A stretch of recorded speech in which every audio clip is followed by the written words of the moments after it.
If 2020 has been hard, we've wanted to communicate to you this year, it's not just you.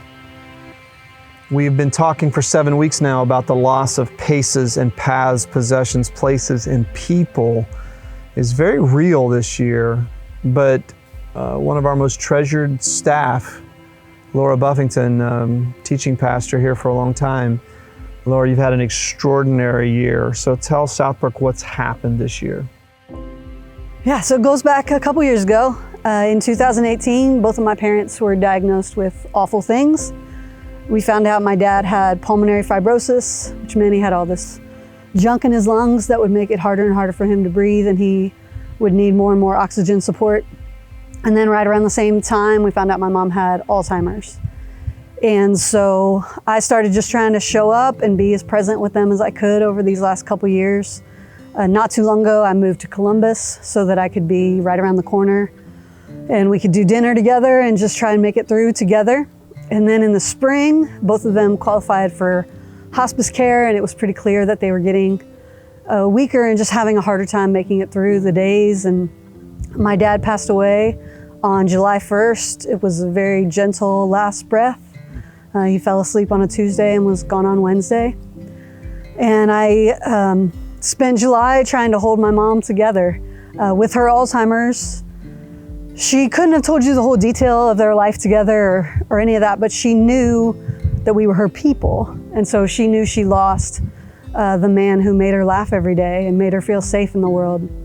And so she declined very quickly. She lost her sight and she lost her ability to get around, and she was gone by August 6th. So within 5 weeks. 5 weeks, about 40 days, both parents are gone. So a lot of people know grief is not a new thing to me. I grew up with a sister who died, Chris, who died when she was 34 of breast cancer and I was 25. So as my parents got worse, I kept thinking, well, I know grief and I know that it will be difficult, but I know it'll hold blessings. Like I knew that. But just the speed and the force of them dying so close together, I could not have imagined like what this would feel like. And so I'm just kind of sitting in this space right now. It took probably a month to even really feel anything. One thing I've learned is just how much stress and adrenaline is a drug, that I was riding for months on stress and adrenaline. And so it just took a while for me to even be able to sit still like a normal person. And then right now it just feels like the thing I think a lot of people have maybe felt over these months, like so much has been out of my control.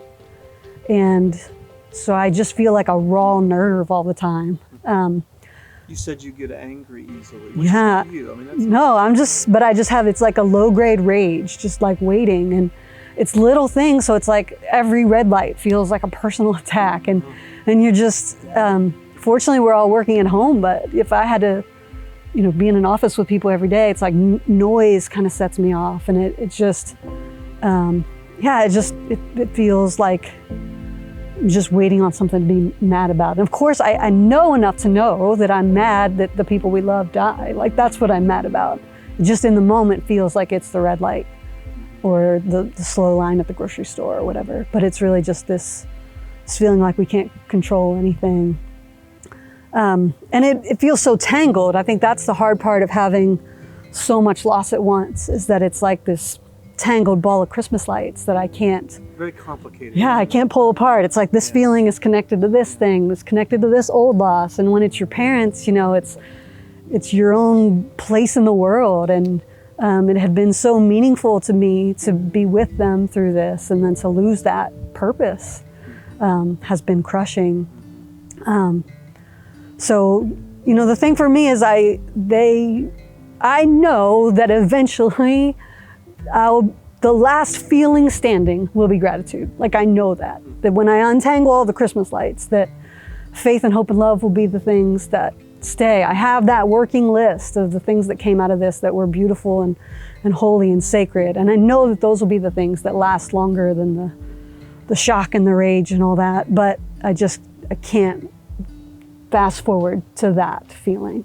Yeah, and that's one of the reasons why I thought it was good. There's part of me that wanted you to teach during this series, but I knew it was too soon for that. But on the other hand, you're in the middle of this right now. This is not the happy ending part yet. You're in the middle of it, and so instrumental. I don't know if it is, again, like buying a white minivan and you all of a sudden see white minivans everywhere, but there's been so much loss, like people loss. So I know Wendell Berry is one of your favorite writers. Share what one of the particular quotes has meant to you. And I think this is a real twist on the light and darkness idea. Yeah, he writes very simple, like nature poems. And so I think it's actually about literally going into the dark, out into your backyard at night. But just a really simple few lines where he says, if you go into the dark with a light, you get to know the light. But he says, if you go into the dark, just try to go dark and go without sight.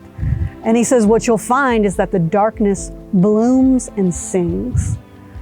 So I've been holding on to those words really tightly. In my mind, one thing that could mean is when you go into a season of loss like this, you could have all your answers, right? Have your system, have your algebra, just like Job's friends. You could have all the things that make the darkness feel far away, and you can have your answers and your systems, and you'll get to know the answers in the systems. You'll cling to them, or all your coping mechanisms. Maybe that's your light. But what I love about that idea is that if you just let the darkness be, and you just sit there, and you let the darkness be, and you listen there, and you let go of your coping mechanisms, let go of your answers, he says that you might find that it blooms and sings, that there's new things to hear, that something new might grow. And so I think that's my hope. And I also think that's what we see Jesus on the cross, right? He says, God has forsaken me. You know, Jesus fully enters the darkness of death. And in that grave, it blooms and it sings. So this is, the idea that we're talking about this weekend is the bright sadness. You're on the sadness part, not the bright part. But you're confident you'll live with a bright sadness, right? You'll live with the gravitas of loss, tremendous loss. Why?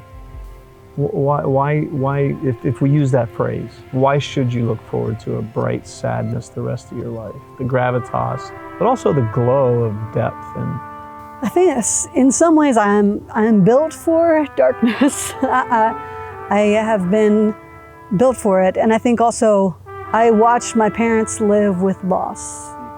And I watched the way that both of them lost their fathers early. They lost 2 daughters actually early in life. But they just kept going. Like they just kept finding that next step. They kept finding that way. And so one reason I'll keep going is because they gifted that to me, that you keep going. Like this is what life is. It is a mix of light and dark. And there are the nights you can't explain. Yeah. And I think too, another favorite of mine is Frederick Buechner, who says, I've never looked into a dark cave or a dark abyss and found it empty. That God was always present there, that we're in good company when we're in that bright sadness. And so I sit in that company